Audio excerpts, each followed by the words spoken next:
Doaba radio Doaba radio Doaba radio Doaba radio Doaba radio.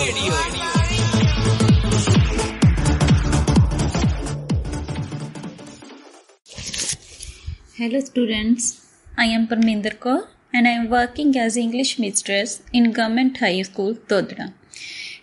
Today our topic is first lesson of 10th class from main course book and the name of the lesson is The Happy Prince.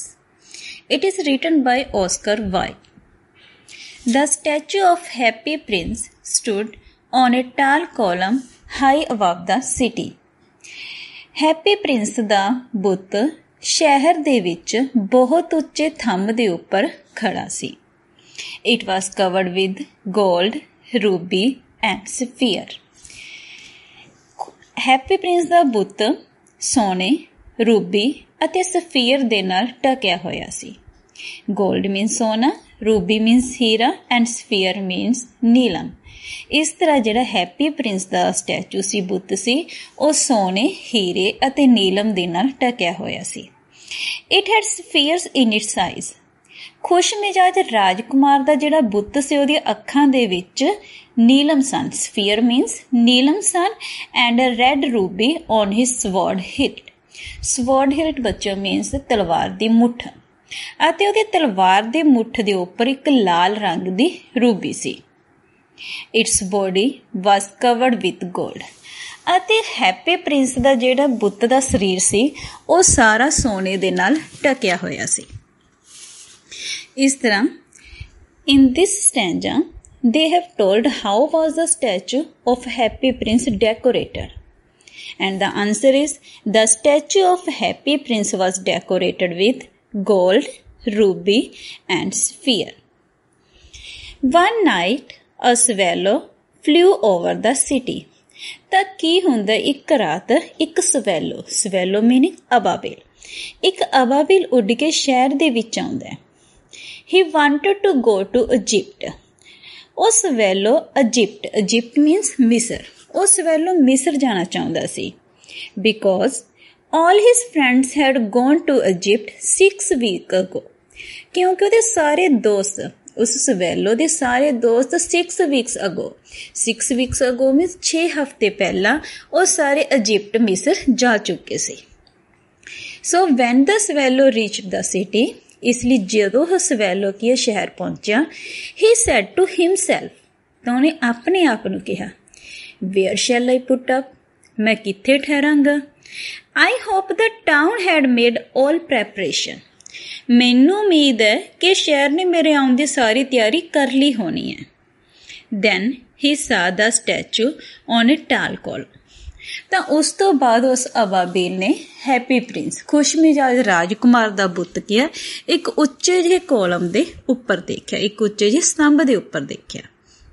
He sad to himself, ਤਾਂ ਉਹਨੇ ਆਪਣੇ ਆਪ ਨੂੰ ਕਿਹਾ, wow I have a golden bedroom now, ਕਿ ਵਾਹ ਮੇਰੇ ਕੋਲ ਤਾਂ ਹੁਣ ਇੱਕ ਸੁਨਹਿਰੀ ਸੌਣ ਵਾਲਾ ਕਮਰਾ ਹੈ। I will put up there, ਮੈਂ ਤਾਂ ਹੁਣ ਇੱਥੇ ਹੀ ਠਹਿਰਾਂਗਾ। Because it is a fine position with plenty of fresh air, ਕਿਉਂਕਿ ਕਹਿੰਦੇ ਇੱਕ ਇਹੋ ਜਿਹੀ ਪੋਜੀਸ਼ਨ ਹੈ, ਇਹ ਇੱਕ ਇਹੋ ਜਿਹੀ ਥਾਂ ਹੈ ਜਿੱਥੇ ਮੈਨੂੰ ਕਾਫੀ ਮਾਤਰਾ ਵਿੱਚ ਤਾਜ਼ੀ ਹਵਾ ਮਿਲੂਗੀ। As he was going to sleep, ਪਰ ਜਿਵੇਂ ਹੀ ਉਹ ਅਬਾਬੀਲ ਸਲੀਪ ਸੌਣ ਲੱਗਿਆ, a drop of water fell on him, ਤਾਂ ਅਚਾਨਕ ਕੀ ਹੋਇਆ, ਇੱਕ ਡ੍ਰੌਪ ਆਫ ਵਾਟਰ, ਪਾਣੀ ਦੀ ਇੱਕ ਬੂੰਦ ਉਹਦੇ ਉੱਪਰ ਆ ਕੇ ਡਿੱਗੀ। What a curious thing he cried, ਉਹ ਚੀਕਿਆ, ਕਿੰਨੀ ਅਜੀਬ ਗੱਲ ਹੈ। There is not a single cloud in the sky, ਆਕਾਸ਼ ਦੇ ਵਿੱਚ ਤਾਂ ਇੱਕ ਵੀ ਬੱਦਲ ਨਹੀਂ ਹੈ। The stars are quite clear and bright, ਜਿਹੜੇ ਤਾਰੇ ਨੇ ਉਹ ਚਮਕ ਰਹੇ ਨੇ ਤੇ ਸਾਫ਼ ਨੇ। And jet it is raining, ਪਰ ਫਿਰ ਵੀ ਬਾਰਿਸ਼ ਹੋ ਰਹੀ ਹੈ। ਦੈਨ ਦਾ ਅਨਦਰ ਡ੍ਰੌਪ ਫੈਲ, ਤਦ ਇੱਕ ਹੋਰ ਬੂੰਦ ਡਿੱਗੀ। What is the use of A statue if it can note keep the rain of, he sad. ਤਾਂ ਉਹਨੇ ਆਪਣੇ ਆਪ ਨੂੰ ਕਿਹਾ, what is the use of A statue, ਇਸ ਸਟੈਚੂ ਦਾ ਕੀ ਫਾਇਦਾ ਹੈ if it cannot keep the rain off, ਜੇ ਇਹ ਮੀਂਹ ਨੂੰ ਹੀ ਨਹੀਂ ਰੋਕ ਸਕਦਾ, ਰੇਨ ਨੂੰ ਨਹੀਂ ਰੋਕ ਸਕਦਾ, ਤੇ ਇਸ ਐਡੇ ਉੱਚੇ ਸਟੈਚੂ ਦਾ ਕੀ ਫਾਇਦਾ। And he decided to fly away, ਅਤੇ ਉਸ ਤੋਂ ਬਾਅਦ ਉਸ ਅਬਾਬਿਲ ਸਵੈਲੋ ਨੇ ਉੱਥੇ ਉੱਡਣ ਦਾ ਫੈਸਲਾ ਕੀਤਾ। But before he had open his wings, ਪਰ ਇਹ ਤੋਂ ਪਹਿਲਾਂ ਕਿ ਉਹ ਆਪਣੇ ਖੰਭ ਖੋਲ੍ਹਦਾ, ਆਪਣੇ ਪੰਖ, ਵਿੰਗਸ ਹੁੰਦੇ ਪੰਖ, ਆਪਣੇ ਪੰਖਾਂ ਨੂੰ ਖੋਲ੍ਹਦਾ ਉੱਡਣ ਦੇ ਲਈ, ਅ ਥਰਡ ਡ੍ਰੌਪ ਫੈਲ, ਤਾਂ ਇੱਕ ਤੀਜੀ ਬੂੰਦ ਆ ਕੇ ਡਿੱਗੀ। ਐਂਡ ਹੀ ਲੁਕਡ ਅਪ, ਤਾਂ ਸਵੈਲੋ ਨੇ ਲੁਕਡ ਅਪ, ਉੱਪਰ ਦੇਖਿਆ। ਐਂਡ ਵਾਟ ਡਿਡ ਹੀ ਸੀ, ਅਤੇ ਉਹਨੂੰ ਕੀ ਦੇਖਦਾ, ਉਹਨੂੰ ਕੀ ਦਿਖਾਈ ਦਿੱਤਾ। ਦ ਆਈਜ਼ ਆਫ ਹੈਪੀ ਪ੍ਰਿੰਸ ਵਰ filled with tears, happy Prince ਦੀਆਂ ਅੱਖਾਂ ਹੰਝੂਆਂ ਦੇ ਨਾਲ ਭਰੀਆਂ ਹੋਈਆਂ ਸੀ। ਐਂਡ ਟੀਅਰਸ ਵਰ running down his golden cheeks, ਅਤੇ ਹੰਝੂ ਸੀ, ਉਹਨਾਂ ਨੇ ਉਹਦੀਆਂ ਸੁਨਹਿਰੀਆਂ ਗੱਲਾਂ ਨੂੰ ਪਿਓ ਦਿੱਤਾ ਸੀ। ਉਹਦੀਆਂ ਸੁਨਹਿਰੀਆਂ ਗੱਲਾਂ ਦੇ ਉੱਪਰ ਜਿਹੜੇ ਹੰਝੂ ਸੀ ਉਹ ਦੌੜ ਰਹੇ ਸੀ। ਦ ਸਵੈਲੋ ਸੈਡ, ਸਵੈਲੋ ਨੇ ਉਹਨੂੰ ਪੁੱਛਿਆ, ਹੂ ਆਰ ਯੂ, ਤੁਸੀਂ ਕੌਣ ਹੋ। I am the happy prince, ਤਾਂ ਰਾਜਕੁਮਾਰ ਨੇ ਉੱਤਰ ਦਿੱਤਾ, ਮੈਂ ਹੈਪੀ ਪ੍ਰਿੰਸ ਹਾਂ। Why are you weeping then, asked the swallow, ਤਾਂ ਸਵੈਲੋ ਨੇ ਉਹਨੂੰ ਪੁੱਛਿਆ, why are you weeping then, ਤੁਸੀਂ ਕਿਉਂ ਰੋ ਰਹੇ ਹੋ। You have quite drenched me, ਤੁਸੀਂ ਮੈਨੂੰ ਪੂਰੀ ਤਰ੍ਹਾਂ ਗਿੱਲਾ ਕਰ ਦਿੱਤਾ ਹੈ। ਡਰੈਂਚ ਮੀਨਸ ਗਿੱਲਾ। ਸਵੈਲੋ ਨੂੰ ਕਹਿੰਦੀ ਹੈਪੀ ਪ੍ਰਿੰਸ ਨੂੰ, that you have quite drenched me, ਤੁਸੀਂ ਤਾਂ ਮੈਨੂੰ ਪੂਰੀ ਤਰ੍ਹਾਂ ਗਿੱਲਾ ਕਰਕੇ ਰੱਖ ਦਿੱਤਾ ਹੈ। After it, the happy prince told the swallow the story of his past life. ਉਹ ਤੋਂ ਬਾਅਦ ਹੈਪੀ ਪ੍ਰਿੰਸ ਸਵੈਲੋ ਨੂੰ ਆਪਣੀ ਪੁਰਾਣੀ ਜ਼ਿੰਦਗੀ ਬਾਰੇ ਦੱਸਦੇ। ਵੈਨ ਆਈ ਵਾਜ਼ ਅਲਾਈਵ, ਉਹ ਦੱਸਦੇ ਕਿ ਜਦੋਂ ਮੈਂ ਜਿਉਂਦਾ ਸੀ, ਆਈ ਵਾਜ਼ ਆਲਵੇਜ਼ ਹੈਪੀ, ਤਾਂ ਮੈਂ ਹਮੇਸ਼ਾ ਖੁਸ਼ ਸੀ। ਆਈ ਲਿਵਡ ਇਨ ਏ ਪੈਲੇਸ, ਪੈਲੇਸ ਮੀਨਸ ਮਹਿਲ, ਮੈਂ ਇੱਕ ਮਹਿਲ ਦੇ ਵਿੱਚ ਰਹਿੰਦਾ ਸੀ। ਸੋਰੋਜ਼ ਡਿਡ ਨੋਟ ਐਂਟਰ ਦੇਅਰ, ਉੱਥੇ ਦੁੱਖਾਂ ਨੂੰ ਆਉਣ ਦੀ ਆਗਿਆ ਨਹੀਂ ਸੀ। ਐਂਟਰ ਹੁੰਦਾ ਅੰਦਰ ਆਉਣਾ, ਦੁੱਖ ਮੇਰੇ ਮਹਿਲ ਦੇ ਵਿੱਚ ਨਹੀਂ ਆਉਂਦੇ ਸੀ। ਮਾਈ ਕੋਰਟੀਅਰਸ ਕਾਲਡ ਮੀ ਹੈਪੀ ਪ੍ਰਿੰਸ, ਕੋਰਟੀਅਰਸ ਮੀਨ ਦਰਬਾਰੀ, ਮੇਰੇ ਦਰਬਾਰੀ ਮੈਨੂੰ ਕਹਿੰਦੇ ਹੈਪੀ ਪ੍ਰਿੰਸ ਕਹਿ ਕੇ ਬੁਲਾਉਂਦੇ ਸੀ। ਐਂਡ ਹੈਪੀ ਇੰਡੀਡ ਆਈ ਵਾਸ, ਅਤੇ ਅਸਲ ਵਿੱਚ ਮੈਂ ਸੱਚਮੁੱਚ ਹੀ ਖੁਸ਼ ਸੀ। ਸੋ ਆਈ ਲਿਵਡ, ਇਸ ਤਰ੍ਹਾਂ ਮੈਂ ਖੁਸ਼ੀ ਭਰੀ ਜ਼ਿੰਦਗੀ ਬਤੀਤ ਕੀਤੀ। ਐਂਡ ਸੋ ਆਈ ਡਾਈਡ, ਅਤੇ ਖੁਸ਼ੀ ਖੁਸ਼ੀ ਹੀ ਮਰ ਗਿਆ। But van now I M died, ਪਰ ਜਦੋਂ ਹੁਣ ਮੈਂ ਮਰ ਗਿਆ, ਦੇ ਸੈਟ ਆ ਮੀ ਸੋ ਹਾਈ, ਕਹਿੰਦੇ ਇਹਨਾਂ ਨੇ ਮੈਨੂੰ ਇੰਨੀ ਉੱਪਰ ਟੰਗ ਦਿੱਤਾ, that I can see the misery and ugliness of the city, ਕਿ ਮੈਂ ਇੱਥੋਂ ਇੰਨੀ ਉੱਪਰੋਂ ਇਸ ਸਾਰੇ ਸ਼ਹਿਰ ਦੇ ਦੁੱਖਾਂ ਅਤੇ ਭੱਦੇਪਨ ਨੂੰ ਦੇਖ ਸਕਦਾ। ਮਿਜ਼ਰੀ ਮੀਨਸ ਦੁੱਖ, ਤੇ ਅਗਲੀਨੈਸ ਮੀਨਿੰਗ ਭੱਦਾਪਨ। And by watching their misery, ਅਤੇ ਇਹਨਾਂ ਦੇ ਦੁੱਖਾਂ ਨੂੰ ਦੇਖ ਕੇ, I can not choose but weep, ਉਹ ਕਹਿੰਦਾ ਮੈਂ ਕੁਝ ਨਹੀਂ ਕਰ ਸਕਦਾ, ਮੈਂ ਬੇਬਸ ਹੋ ਗਿਆ, ਬਟ ਵੀਪ, ਪਰ ਕੇਵਲ ਰੋ ਸਕਦਾ। ਇਨ ਦਿਸ ਵੇ, ਇਸ ਤਰ੍ਹਾਂ the happy prince told the swallow about his past life, happy prince ਨੇ ਸਵੈਲੋ ਨੂੰ ਕਿ ਆਪਣੀ ਪਾਸਟ ਲਾਈਫ ਦੇ ਬਾਰੇ ਦੱਸਿਆ। ਦੈਨ ਤਦ the happy prince started to narrate the swallow the sorrows of the city. Happy prince swallow ਨੂੰ ਇਸ ਸ਼ਹਿਰ ਦੇ ਦੁੱਖਾਂ ਬਾਰੇ ਦੱਸਣ ਲੱਗਿਆ। ਕਿਹੜੇ ਕਿਹੜੇ ਦੁੱਖ ਸੀ? which the city was facing. He told the swallow about all the sufferings of the city people. ਉਹਨਾਂ ਸਾਰੇ city people ਦੇ ਦੁੱਖਾਂ ਦੇ ਬਾਰੇ ਦੱਸਦਾ ਹੈ। He told the swallow in a low voice. Low voice means ਮੱਧਮ ਜੀ, ਹੌਲੀ ਜੀ ਆਵਾਜ਼। Because the happy prince was very sad, ਉਹ ਬਹੁਤ ਉਦਾਸ ਸੀ। So he told the swallow in a low voice. ਇਸ ਲਈ ਉਹਨੇ ਸਵੈਲੋ ਨੇ ਇੱਕ ਹੌਲੀ ਜਿਹੀ ਆਵਾਜ਼ ਦੇ ਵਿੱਚ ਦੱਸਿਆ, far away in the city, ਕਹਿੰਦੇ ਸ਼ਹਿਰ ਦੇ ਵਿੱਚ ਦੂਰ, far away ਦੂਰ, there is a poor house, ਇੱਕ ਗਰੀਬ ਘਰ ਹੈ। A seamstress lived there. seamstress ਦਰਜਨ, ਜਿਹੜੇ ਕੱਪੜੇ ਸਿਉਂਦੀ ਹੈ ਰਾਜੇ, seamstress। ਕਹਿੰਦਾ ਤੇ ਇੱਕ seamstress ਦਰਜਨ ਰਹਿੰਦੀ ਹੈ। ਹਰ ਫੇਸ ਇਜ਼ ਥਿਨ, ਉਹਦਾ ਜਿਹੜਾ ਚਿਹਰਾ ਹੈ ਉਹ ਪਤਲਾ ਐਂਡ ਵੋਰਨ ਥੱਕਿਆ ਹੋਇਆ।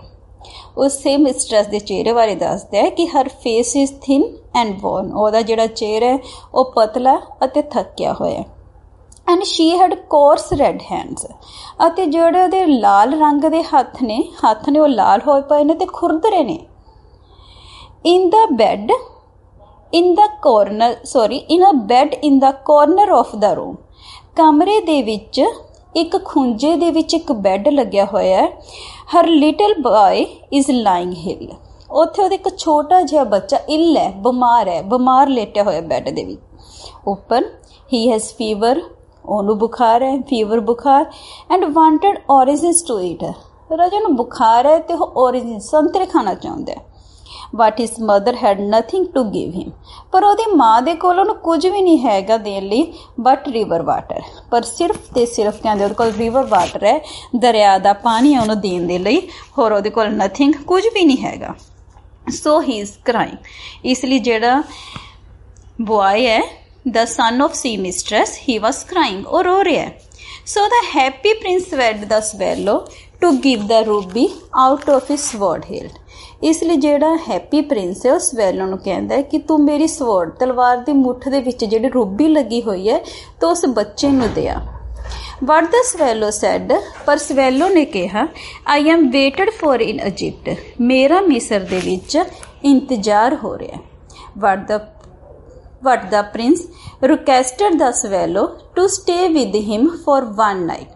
ਪਰ ਜਿਹੜਾ ਹੈਪੀ ਪ੍ਰਿੰਸ ਹੈ ਉਹ ਰਿਕੁਐਸਟ ਕਰਦਾ ਸਵੈਲੋ ਨੂੰ, ਉਹਨੂੰ ਬੇਨਤੀ ਕਰਦਾ ਟੂ ਸਟੇ ਵਿਦ ਹਿਮ ਕਿ ਮੇਰੇ ਕੋਲ ਤੋਂ ਇੱਕ ਰਾਤ ਰੁਕ ਜਾ, ਐਂਡ ਬੀ ਹਿਜ਼ ਮੈਸੇਂਜਰ ਸੰਦੇਸ਼ ਵਾਹਕ, ਜਿਹੜਾ ਸੰਦੇਸ਼ ਲੈ ਕੇ ਜਾਂਦਾ ਦੂਜਿਆਂ ਤੱਕ, ਅਤੇ ਇੱਕ ਦਿਨ ਦੇ ਲਈ ਤੂੰ ਮੇਰਾ ਮੈਸੇਂਜਰ ਬਣ ਜਾ, ਮੇਰਾ ਸੰਦੇਸ਼ ਵਾਹਕ ਬਣ ਜਾ। The happy prince looked so sad. Happy prince ਇੰਨਾ ਜ਼ਿਆਦਾ ਉਦਾਸ ਲੱਗ ਰਿਹਾ ਸੀ that the little swallow felt pity on him, ਕਿ ਛੋਟੀ ਜਿਹੀ ਸਵੈਲੋ ਨੂੰ ਤੇ ਤਰਸ ਆ ਗਿਆ। And he decided to be his messenger for 1 night. ਅਤੇ ਉਹਨੇ ਇੱਕ ਰਾਤ ਲੈ ਲਈ ਉਹਦਾ ਸੰਦੇਸ਼ਵਾਹਕ ਮੈਸੇਂਜਰ ਬਣਨ ਦਾ ਕੀ ਹੈ ਫੈਸਲਾ ਕੀਤਾ। He picked out ruby from the sword. ਉਹਨੇ ਤਲਵਾਰ ਤੋਂ ਕੀ ਰੂਬੀ ਲਈ, and flew away with it, ਅਤੇ ਇਸ ਦੇ ਨਾਲ ਉੱਡ ਗਈ। After it he went to the seamstress house. ਉਸ ਤੋਂ ਬਾਅਦ ਸਵੈਲੋ ਉੱਡ ਕੇ ਸੀ ਮਿਸਟਰਸ ਦੇ ਘਰੇ ਚਲੀ ਗਈ। ਐਂਡ ਪਲੇਸਿੰਗ ਰੂਬੀ ਦੇਅਰ, ਅਤੇ ਉਹਨੇ ਉੱਥੇ ਰੂਬੀ ਪਲੇਸ ਕਰ ਦਿੱਤੀ, ਉਹਦੇ ਘਰ ਦੇ ਵਿੱਚ ਰੱਖ ਦਿੱਤੀ। Flew back to the happy Prince. Happy Prince ਦੇ ਕੋਲ ਵਾਪਸ ਉੱਡ ਕੇ ਆਈ। ਐਂਡ ਟੋਲਡ ਹਿਮ, ਅਤੇ ਉਹਨੂੰ ਦੱਸਿਆ ਵਟ ਹੀ ਹੈਡ ਡਨ, ਕਿ ਉਹਨੇ ਕੀ ਕੀਤਾ। ਇਟ ਇਜ਼ ਕਿਊਰੀਅਸ, ਕਿੰਨੀ ਅਜੀਬ ਗੱਲ ਹੈ। ਹੀ ਸੈਡ, ਉਸਨੇ ਕਿਹਾ, I feel quite warm now. When the swallow returned back, then he said to the happy prince, what a curious thing, कि कितनी अजीब गल है, before it is very cold here. ਇਹ ਤੋਂ ਪਹਿਲਾਂ ਇੱਥੇ ਬਹੁਤ ਠੰਡ ਸੀ, but now I am feeling quite warm, ਪਰ ਹੁਣ ਮੈਨੂੰ ਗਰਮੀ ਲੱਗ ਰਹੀ ਹੈ। I am unable to understand why is it happening. ਮੈਨੂੰ ਕਹਿੰਦੇ ਸਮਝ ਨਹੀਂ ਆ ਰਹੀ ਕਿ ਇਹ ਕਿਉਂ ਹੋ ਰਿਹਾ। This is because you have done a good action, said the prince. ਤਾਂ ਪ੍ਰਿੰਸ ਨੇ ਕਿਹਾ, ਹੈਪੀ ਪ੍ਰਿੰਸ ਨੇ ਉਹਨੂੰ ਕਿਹਾ, ਤੈਨੂੰ ਹੁਣ ਗਰਮੀ ਇਸ ਲਈ ਲੱਗ ਰਹੀ ਹੈ because you have done a good action, ਕਿਉਂਕਿ ਤੂੰ ਇੱਕ ਬਹੁਤ ਵਧੀਆ ਕੰਮ ਕੀਤਾ। ਆਫਟਰ ਇਟ, ਇਸ ਤੋਂ ਬਾਅਦ, ਵੈਨ ਦਾ ਮੂਨ ਰੋਜ਼, ਜਦੋਂ ਚੰਦਰਮਾ ਨਿਕਲਿਆ, he flew back to the happy prince, ਤਾਂ ਉਹ ਵਾਪਸ ਉੱਡ ਕੇ ਹੈਪੀ ਪ੍ਰਿੰਸ ਦੇ ਕੋਲ ਗਈ। Have you any commissions for Egypt, ਅਤੇ ਉਹਨੂੰ ਪੁੱਛਿਆ ਕਿ ਤੈਨੂੰ ਇਜਿਪਟ ਦੇ ਵਿੱਚ, ਮਿਸਰ ਦੇ ਵਿੱਚ ਕੋਈ ਕੰਮ ਹੋਰ ਹੈ। ਕਮਿਸ਼ਨ ਮੀਨਸ ਰਾਜੇ ਕੰਮ। ਆਈ am waited for in Egypt, ਮੇਰਾ ਮਿਸਰ ਦੇ ਵਿੱਚ ਇੰਤਜ਼ਾਰ ਹੋ ਰਿਹਾ। ਸੈਡ ਦਾ ਸਵੈਲੋ, ਸਵੈਲੋ ਨੇ ਕਿਹਾ। Swallow swallow little swallow, said the prince, ਤਾਂ ਪ੍ਰਿੰਸ ਨੇ ਕਿਹਾ, swallow swallow little swallow, far away the city, ਸ਼ਹਿਰ ਦੇ ਵਿੱਚ ਦੂਰ, ਆਈ ਸੀ ਏ ਜੰਗਮੈਨ ਇਨ ਏ ਗੈਰਟ, ਗੈਰਟ ਮੀਨਸ ਚੁਬਾਰਾ, ਮੈਂ ਇੱਕ ਜੰਗਮੈਨ ਨੌਜਵਾਨ ਵਿਅਕਤੀ ਨੂੰ ਚੁਬਾਰੇ ਦੇ ਵਿੱਚ ਦੇਖ ਰਿਹਾ। He is leaning over a desk covered with papers, ਉਹ ਇੱਕ ਡੈਸਕ ਦੇ ਉੱਪਰ ਝੁਕਿਆ ਹੋਇਆ ਜਿਹੜਾ ਕਿ ਪੇਪਰਸ ਦੇ ਨਾਲ ਭਰਿਆ ਹੋਇਆ। He is trying to finish a play for the director of the theatre, ਉਹ ਜਿਹੜਾ ਨੌਜਵਾਨ ਲੜਕਾ ਉਹ ਇੱਕ ਪਲੇ, ਨਾਟਕ ਨੂੰ ਲਿਖਣ ਦੀ ਕੋਸ਼ਿਸ਼ ਕਰ ਰਿਹਾ, ਉਹਨੂੰ ਖਤਮ ਕਰਨ ਦੀ ਕੋਸ਼ਿਸ਼ ਕਰ ਰਿਹਾ, ਜਿਹੜਾ ਨੇ ਥੀਏਟਰ ਦੇ ਡਾਇਰੈਕਟਰ ਦੇ ਲਈ ਲਿਖਣੀ ਹੈ। But he is too cold to write any more, ਪਰ ਇੰਨੀ ਜ਼ਿਆਦਾ ਠੰਡ ਸੀ ਕਿ ਉਹ ਹੋਰ ਨਹੀਂ ਲਿਖ ਪਾ ਰਿਹਾ ਸੀ। There is no fire in the grate, ਅੰਗੀਠੀ ਦੇ ਵਿੱਚ ਕੋਈ ਵੀ ਅੱਗ ਨਹੀਂ ਸੀ। And hunger has made him faint, faint meaning ਬੇਹੋਸ਼, ਐਂਡ ਹੰਗਰ ਮੀਨਿੰਗ ਭੁੱਖ, ਅਤੇ ਭੁੱਖ ਨੇ ਉਸਨੂੰ ਬੇਹੋਸ਼ ਕਰ ਦਿੱਤਾ ਸੀ। Then the swallow said to the happy prince, ਤਾਂ ਸਵੈਲੋ ਨੇ ਹੈਪੀ ਪ੍ਰਿੰਸ ਨੂੰ ਕਿਹਾ, I will wait with you one night longer, मैं एक होर रात तेरे कोल ठहर जावांगा। Who really had a good heart, ਜਿਹਦੇ ਕੋਲ ਇੱਕ ਬਹੁਤ ਵਧੀਆ ਪਿਆਰ ਭਰਿਆ ਦਿਲ ਸੀ। ਹੀ ਆਸਕਰ, ਸਵੈਲੋ ਨੇ ਹੈਪੀ ਪ੍ਰਿੰਸ ਤੋਂ ਪੁੱਛਿਆ, if he should take another ruby to the young playwright, ਕਿ ਉਹ ਉਸ ਨੌਜਵਾਨ ਨਾਟਕਕਾਰ ਨੂੰ ਕੋਈ ਹੋਰ ਰੂਬੀ ਦੇ ਸਕਦਾ ਹੈ। ਅਲਾਸ, ਤਾਂ ਹੈਪੀ ਪ੍ਰਿੰਸ ਨੇ ਕੀ ਕਿਹਾ, ਅਲਾਸ, ਅਫਸੋਸ, ਆਈ ਹੈਵ ਨੋ ਰੂਬੀ ਨਾਓ, ਮੇਰੇ ਕੋਲ ਹੁਣ ਕੋਈ ਰੂਬੀ ਨਹੀਂ। My eyes are all that I have left, ਹੁਣ ਤਾਂ ਕਹਿੰਦਾ ਸਿਰਫ ਮੇਰੇ ਆਈਜ਼ ਨੇ, ਮੇਰੀਆਂ ਅੱਖਾਂ ਨੇ ਜਿਹੜੀਆਂ ਕਿ ਮੇਰੇ ਕੋਲ ਬਚੀਆਂ ਹੋਈਆਂ ਨੇ। They are made of rare sapphires, happy prince swallow ਨੂੰ ਕਹਿੰਦਾ ਜਿਹੜੀਆਂ ਮੇਰੀਆਂ ਅੱਖਾਂ ਨੇ ਉਹ ਦੁਰਲਭ ਬਹੁਤ ਕੀਮਤੀ ਸਫੀਅਰਸ ਦੀਆਂ ਬਣੀਆਂ ਹੋਈਆਂ ਨੇ। Dear prince said the swallow,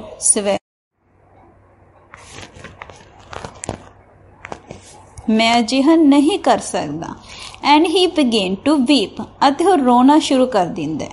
swallow swallow little swallow said the prince, ਤਾਂ ਪ੍ਰਿੰਸ ਹੈਪੀ ਪ੍ਰਿੰਸ ਸਵੈਲੋ ਨੂੰ ਕਹਿੰਦਾ swallow swallow little swallow do as I command you, command means ਹੁਕਮ, ਕਹਿੰਦਾ ਉਵੇਂ ਕਰ ਜਿਵੇਂ ਮੈਂ ਤੈਨੂੰ ਹੁਕਮ ਦੇ ਰਿਹਾ।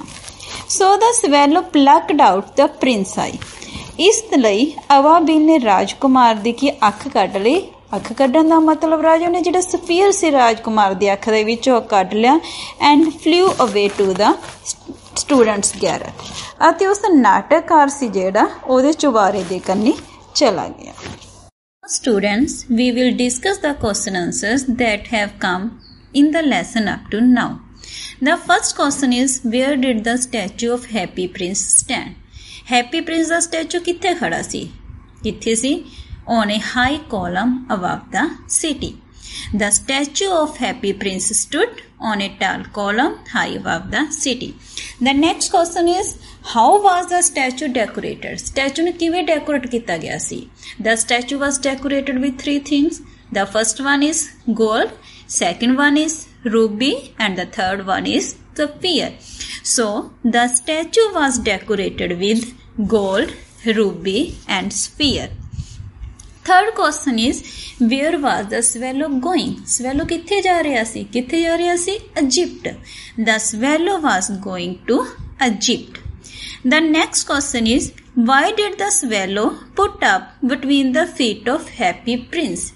ਜਿਹੜਾ swallow ਸੀ ਉਹ ਹੈਪੀ ਪ੍ਰਿੰਸ ਦੇ ਪੈਰਾਂ ਦੇ ਵਿੱਚ ਕਿਉਂ ਰੁਕਿਆ ਸੀ? ਕਿਉਂ ਰੁਕਿਆ ਸੀ? Because he thought that it was the best place, ਕਿ ਇਹ ਬਹੁਤ ਵਧੀਆ ਥਾਂ ਹੈ। where he could get plenty of fresh air, ਜਿੱਥੇ ਉਹ get ਕਰ ਸਕਦਾ, ਪ੍ਰਾਪਤ ਕਰ ਸਕਦਾ plenty of fresh air, ਬਹੁਤ ਮਾਤਰਾ ਵਿੱਚ ਤਾਜ਼ੀ ਹਵਾ। The next question is, where were the drops coming from? Drops ਜਿਹੜੀ ਅਵਾਬੀਲ ਦੇ ਉੱਪਰ ਸਵੈਲੋ ਦੇ ਉੱਪਰ ਡਿੱਗ ਰਹੀ ਸੀ ਕਿੱਥੋਂ ਆ ਰਹੀਆਂ ਸੀ? ਕਿੱਥੋਂ ਆ ਰਹੀਆਂ ਸੀ? From the eyes of Happy Prince. So the answer is, the drops were coming from the eyes of Happy Prince. The next question is, why was the Happy Prince crying? Happy Prince ਕਿਉਂ ਰੋ ਰਿਹਾ ਸੀ? ਕਿਉਂ ਰੋ ਰਿਹਾ ਸੀ? By watching the misery and ugliness of the city. ਆਪਦੇ ਸ਼ਹਿਰ ਦੇ ਦੁੱਖਾਂ ਤੇ ਭੱਦੇਪਨ ਨੂੰ ਦੇਖ ਕੇ ਉਹ ਰੋ ਰਿਹਾ ਸੀ। So the answer is, the Happy Prince was crying by watching the misery and ugliness of the city. Next question is, describe the sea mistress in the words of the prince. C mistress ਦੇ ਬਾਰੇ ਦੱਸਣਾ ਆਪਾਂ ਨੇ ਕਿ ਇਹਨੂੰ ਆਪਾਂ ਉਹਨਾਂ ਨੇ ਕਿਵੇਂ ਲੈਸਨ ਦੇ ਵਿੱਚ ਐਕਸਪਲੇਨ ਕੀਤਾ ਹੈ। Then we will say, the seamstress lived in a small house, ਇੱਕ ਛੋਟੇ ਜਿਹੇ ਘਰ ਦੇ ਵਿੱਚ ਰਹਿੰਦੀ ਸੀ। Her face is thin and worn, ਉਹਦਾ ਜਿਹੜਾ ਚਿਹਰਾ ਸੀ ਪਤਲਾ ਸੀ, ਵੋਰਨ ਥੱਕਿਆ ਹੋਇਆ ਸੀ। And she had coarse red hands, ਅਤੇ ਉਹਦੇ ਖੁਰਦਰੇ ਲਾਲ ਰੰਗ ਦੇ ਹੱਥ ਸੀ। The next question is, why was the sea mistress little boy crying? C mistress ਉਹ ਜਿਹੜੀ ਦਰਜਨ ਸੀ ਉਹਦਾ ਛੋਟਾ ਲੜਕਾ ਕਿਉਂ ਰੋ ਰਿਹਾ ਸੀ? ਕਿਉਂ ਰੋ ਰਿਹਾ ਸੀ? ਇਹਦੇ ਕੀਵਰਡ ਆਨਸਰ ਦੇ ਕੀ ਨੇ? one is fever and second one is oranges. Because the boy had fever, ਕਿਉਂਕਿ ਲੜਕੇ ਨੂੰ ਬੁਖਾਰ ਸੀ, and he wanted oranges to eat, ਅਤੇ ਉਹ ਖਾਣ ਲਈ ਸੰਤਰੇ ਚਾਹੁੰਦਾ ਸੀ, so he was crying. Next question is, how did the Happy Prince and the swallow help the sea mistress? ਕਿਵੇਂ ਮਦਦ ਕਰਦੇ ਨੇ ਉਹਦੇ? By giving ruby, ਉਹਨੂੰ ਰੂਬੀ ਦੇ ਕੇ। The Happy Prince and the swallow helped the sea mistress by giving ruby, Ruby ਦੇ ਕੇ ਉਹਦੀ help ਕਰਦੇ ਨੇ। The next question, why did the swallow feel warm? swallow ने ਨਿੱਘ ਕਿਉਂ ਮਹਿਸੂਸ ਕੀਤੀ? ਕਿਉਂ ਕੀਤੀ ਸੀ ਜੀ? Because he had done a good work. ਕਿਉਂਕਿ ਉਹਨੇ ਬਹੁਤ ਵਧੀਆ ਕੰਮ ਕੀਤਾ ਸੀ। ਕੀ ਕੰਮ ਕੀਤਾ ਸੀ? He helped the sea mistress. ਉਹਨੇ sea mistress ਦੀ ਮਦਦ ਕੀਤੀ ਸੀ। So he was feeling warm now. ਇਸ ਲਈ ਉਹ ਨਿੱਘ ਮਹਿਸੂਸ ਕਰ ਰਿਹਾ ਸੀ। The next question is, what troubled the young man in the garret? ਗੈਰਟ ਦੇ ਵਿੱਚ ਜਿਹੜਾ ਚੁਬਾਰੇ ਦੇ ਵਿੱਚ ਨੌਜਵਾਨ ਆਦਮੀ ਬੈਠਾ ਸੀ, ਉਹਨੂੰ ਕੀ ਤਕਲੀਫ ਆ ਰਹੀ ਸੀ? The answer is, the young man in the garret was very poor. ਬਹੁਤ ਜ਼ਿਆਦਾ ਉਹ ਗਰੀਬ ਸੀ। He was feeling cold. ਉਹਨੂੰ ਠੰਡ ਮਹਿਸੂਸ ਹੋ ਰਹੀ ਸੀ। But there was no fire in the grate. ਪਰ ਉਹਦੀ ਅੰਗੀਠੀ ਦੇ ਵਿੱਚ ਅੱਗ ਤੱਕ ਨਹੀਂ ਸੀ। He was also feeling hungry. ਉਹ ਬਹੁਤ ਭੁੱਖਾ ਵੀ ਮਹਿਸੂਸ ਕਰ ਰਿਹਾ ਸੀ। These all things, cold and hunger, were giving him trouble again and again. ਭੁੱਖ ਅਤੇ ਠੰਡ ਨੂੰ ਵਾਰੀ-ਵਾਰੀ ਕੀ ਮੁਸੀਬਤ ਦੇ ਰਹੀਆਂ ਸੀ। So students, the remaining part of the lesson we will discuss in next session. Thanks and have a nice day. Doaba radio, Doaba radio, Doaba radio, Doaba radio. Doaba radio.